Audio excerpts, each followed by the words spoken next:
Hi there, I'm Noreen Mackay, demonstrator for Katie Sue Designs, and today this is the card that we're going to be making, this beautiful easel card using one of the images from the country section, this beautiful bicycle.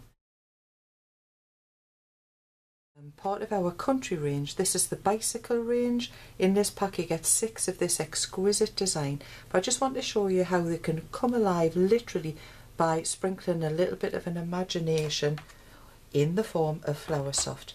The Floursoft I'm going to be using can be bought in a couple of different ways. So we've got individual pots, so I've got the spring, the meadow and the peony pink, or we'll have this beautiful spring textures set which has exactly the same colours in. So what I thought we would do is I'm going to make a bit of an easel card, and what I've done here is rather than have the straight topper, I've used one of the Spellbinders dies, and I've taken the shape and cut around it, and then I've cut around the actual pot there. So this was inspired by a card that I saw by Laurie Reinholtz, and it was posted onto Pinterest. So just if you want to go and have a look at that one, and thank you very much, Laurie. So I've made a basic easel card, which is a card folded down, then folded back on itself, and that's how you get that easel effect on there. So with the use of Floursoft glue, and it's very important if you're using Floursoft that we actually use the Floursoft glue when we're using it for sprinkles of Floursoft. So I'm just making a base with the silver. Very easy when you've used the glue to be able to slide that into position. So what I've done here is, again, I've used the silver mirri to just give a little bit of matting and layering texture to my card. Very simple. If you've got a Spellbinder shape that you want to enlarge, draw around the outside edge of it and then cut around that, and then I've laid that onto the silver mirri, scored around it, and I knew that I'd needed to cut that 1/4 of an inch extra around there. So that's how we've achieved this. Now comes the fun bit. As with all Floursoft products, you need to be able to put those Floursoft sprinkles into a larger dish so that you can actually sprinkle it.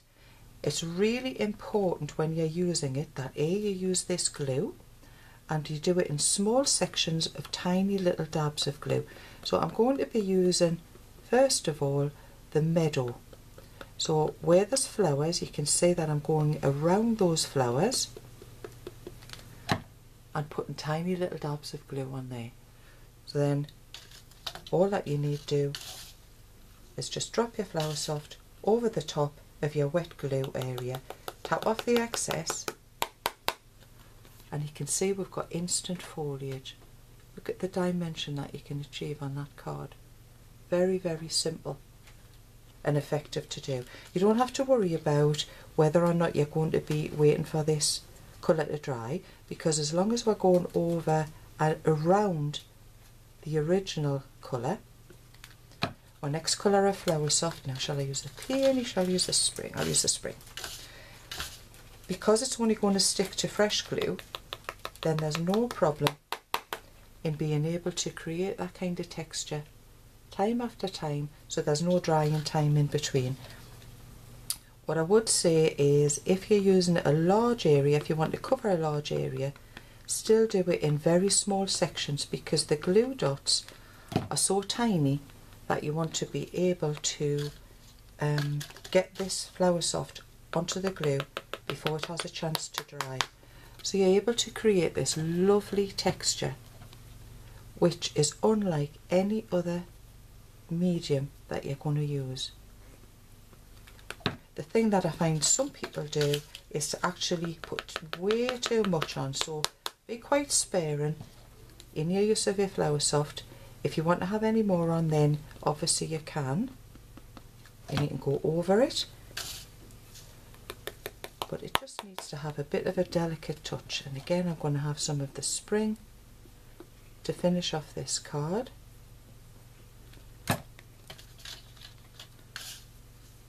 So very, very simple to do. And once this glue's dry on the card, what you need to do is just lightly brush that area to take off the little bits of flower soft that may not have caught right onto the onto your card, onto your glue. So I've just used again some of the flower soft glue to position that onto the bottom part of the easel card. I'm just going to press that down, make sure it's come into contact with the back. And then all I've done is I've used a piece of silver mirri and I've covered that with ribbon using double-sided tape, and then I've used these little foam pads to help me to stick that onto the card. Now this is going to be the stopper, so we'll decide how far we need to have that stopper. Just place it into position, so I'm happy with that.